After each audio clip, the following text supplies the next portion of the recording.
Hello everyone, welcome back. My name is Brian, and in today's video we're going to start a series that we call Gifts You Can Make for Others. We're approaching the holiday season, and it's the time where you start to think about things you can make for others that you care about and things you might want to gift them. Picture frames is the topic of today's video, and what we're going to show you is how to make a picture frame and some of the details of making picture frames, doing it both with power tools and with hand tool woodworking. When we think about picture frames, we often just think about the wood. However, to make a fully functioning picture frame, there are several components. In addition to the wood, where we will need to cut 45-degree miters and put this together, there is the picture, so make sure you have that handy. There's a backing board that you'll need to cut. There's an expectation that there will either be glass or some sort of clear acrylic that you will put in there to protect the picture. In addition, there are sometimes mat boards that are put around the picture, and so you need to account for both the picture and maybe the mat board in the picture frame that you're making.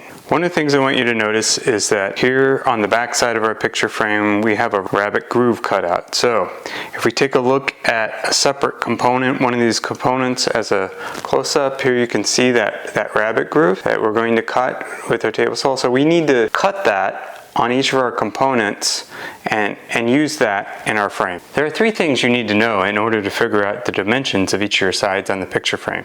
The first thing is the size of your picture. You also need to make a decision on how wide you want your rabbets to be. In addition to that, you need to know your frame width. So we have our picture size, our rabbet width, and our frame width. And then we can figure out the lengths of each of our sides. One thing that confuses people is figuring out the dimensions of each of our pieces, namely the horizontal width and the vertical width of each of our frame components. To figure that out, there's two formulas that we will need to apply. This picture shows the three important pieces of information that we need to calculate the length of our frame in the horizontal direction. Starting in the bottom right, we need our rabbet width, labeled R. We need the width of our frame, which is labeled W, and we also need the length of our picture in the horizontal direction, that is labeled P. These three pieces of information combine to give us the length of our frame in the horizontal direction. The length of our picture frame in the horizontal direction then is just P minus 2R plus 2W. The same formula can be used to calculate the length of the frame components in the vertical direction, with the only difference being that we substitute our picture dimension in the vertical direction instead of the horizontal direction. Otherwise, the rabbet and the frame width are the same. In this final picture, I substitute the numbers in for today's video. Here we have an 8x10 picture frame where we substitute 10 for P. We have a 1/4 inch rabbet. We have a frame width of 1 1/8, and this gives us 11 3/4 for the length of our frame components in the horizontal direction. If I've just confused you, I apologize, but I will have a table with some examples on my website, builditnotes.com, to help you figure out for some common frame widths that you might want to do. This picture shows what will become a frame component for our picture frame. Here you can see that I've cross-hatched the area that we need to remove to make a rabbet. In this first section, I used a table saw and I cut each of my frame components to width. The next two cuts are used to make a rabbet for our picture frame. This requires two cuts on each of the pieces. Here my only real strategy is that I'm keeping the rip fence at the same location while I cut each of the four pieces. This is the final cut to create the rabbet joint.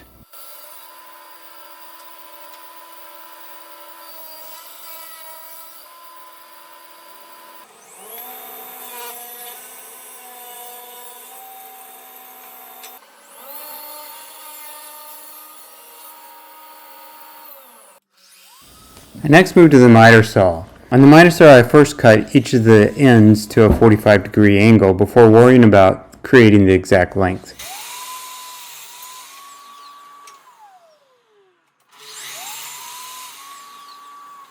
To cut each picture frame component to its final size, I stacked two frame components on top of one another and then aligned their ends and then cut them to length together. This helps ensure the frame components are almost exactly the same length. Although I've intentionally kept these picture frames simple, I still wanted to soften each of the edges using a roundover plane to create a small radius. So now that we've demonstrated how to use power tools to create this rabbet and 45-degree angle for our picture frame, we're also going to demonstrate how to do this with hand tools on this walnut frame.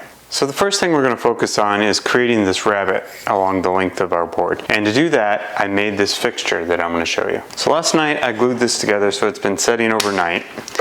And my fixture is pretty simple. So what I have to create the rabbet and the picture frames that we're making is I have a low angle block plane that's also a rabbeting plane. You can see the blade on the plane goes all the way to the edge, or I could choose to use a shoulder plane, which also has a blade that goes all the way to the edge. And lastly, I may choose to use a bench plane, which is a jack plane. So what I want to do is cut this rabbet and leave behind a piece that's about 1/4 inch thick. So to do that, my board is going to fit in like this, and I'm going to use one of my planes to go along this edge. So I've simply glued a piece of 1/4 inch plywood onto a board. You could have glued this onto a piece of plywood, but I'm going to use that as a guide from my shoulder of my plane to write on.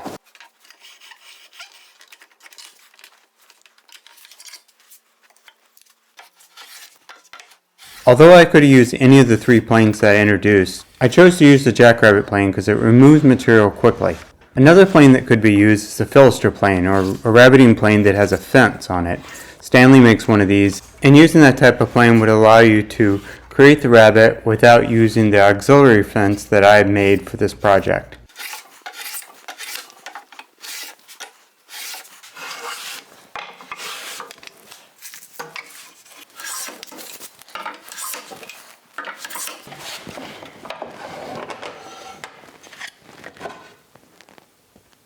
What I have in front of me is an old-fashioned miter box. This I found at a garage sale, picked it up for a sweetheart deal. I have not restored it yet, but I'm going to tempt fate and try to use it to cut my miters. I'm excited about using this vintage miter box that was made by Miller's Falls.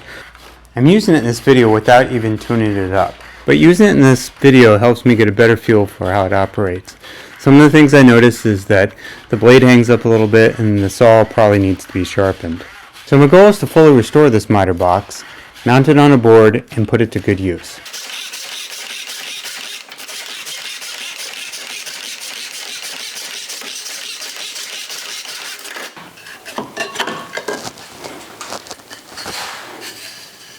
It looks pretty good.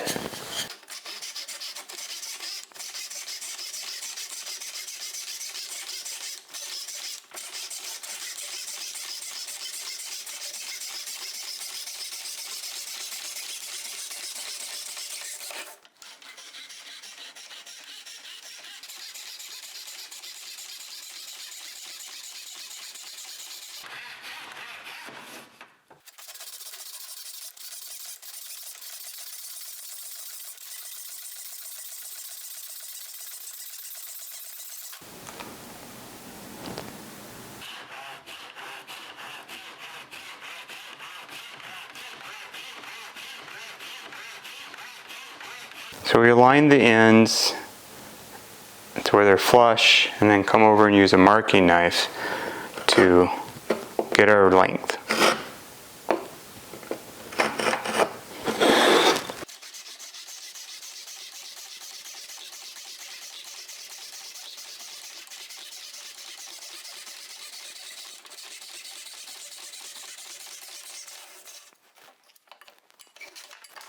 For the next 2 wood pieces, what I'm going to do is I'm going to clamp them together as I would on a power miter saw, and then I'm going to put them both on there and cut them at the same time. Turns out that my clamp bumps the end of my miter stand here, so what I ended up needing to do is moving my clamp over to here, and I'll hold, that's on the waist side of my cut, and on the side I want to keep, I'll just hand press that against the fence.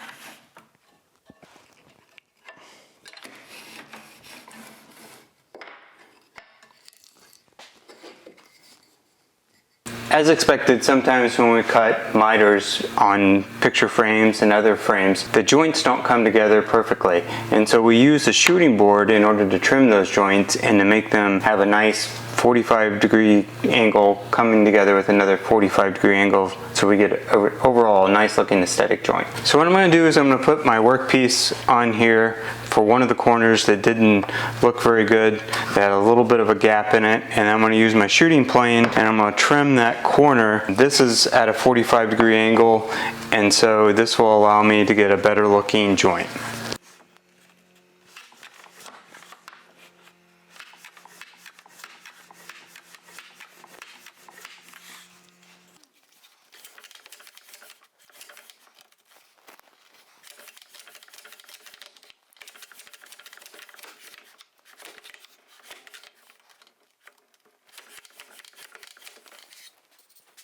Once you have your pieces made, what I usually do next is I dry assemble the frame to see how it looks, taking a little bit of time to put together all the corners. See how it's going to look and turn out.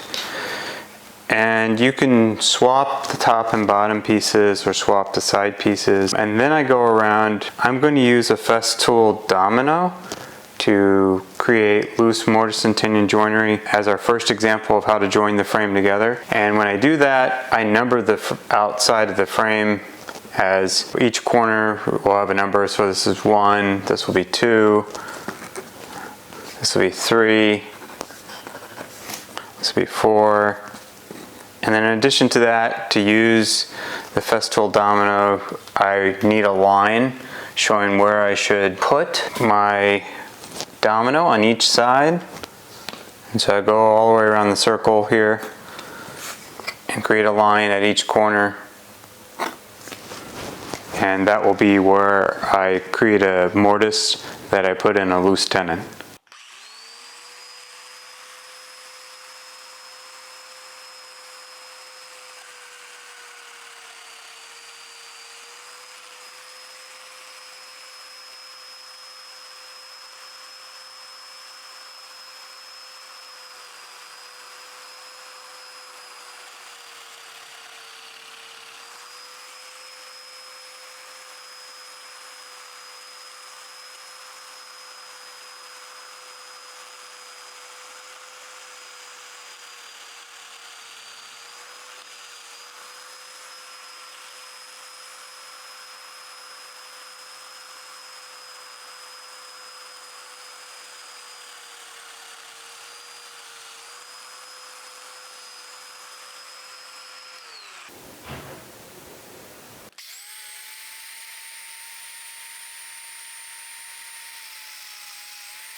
We next take advantage of the fact that we numbered our sides and we know which ends go into one another. And we line those up, grab our glue bottle and our loose tenons, and then we put those in place. You can put glue on the miter itself, although the end grain tends to suck up the glue.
Now you can see this looks pretty good.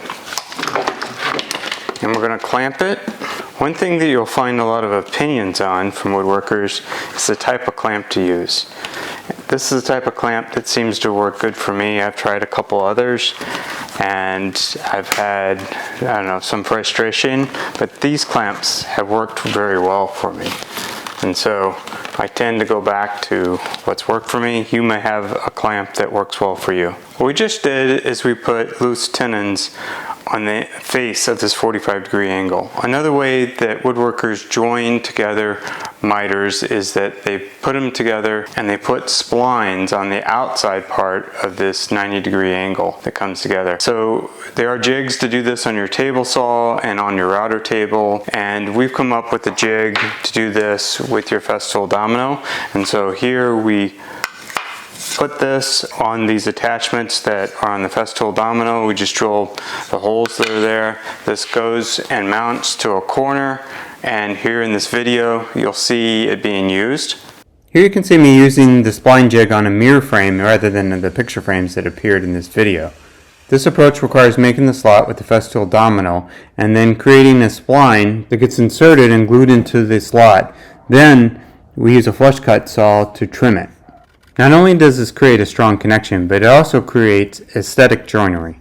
Here you can see our two picture frames that we made in this video. Now they are almost complete. They still need glass, a backer board, something to hold the backer board in, and maybe even hanging hardware. And so in the next segment, we're going to talk about some of those things that you could add to your picture frame. The first thing you might consider doing to finish off your picture frame is to add glass. So you can cut glass to size, get this at a glass store, or I often buy these non-glare acrylic sheets that fit into the size of the picture frame. You can get these online. I'll put some links to some in the show description. In addition to that, after you put in your glass, and you should peel off the protective coating, we'll put in a backer board, and there's different backer boards that you can get. If you're going to hang this on the wall, then all you need is a flat backer board. If you're going to prop this up, sometimes there's backer boards that have a little hinge thing that holds the picture frame up. And lastly, we will want to secure the backer board that we put in here with a stapler. These put points, or those metal pins, into the side, and that holds everything in place in your picture frame once you have it all together. Here I'm going to demonstrate the firing on one of these points.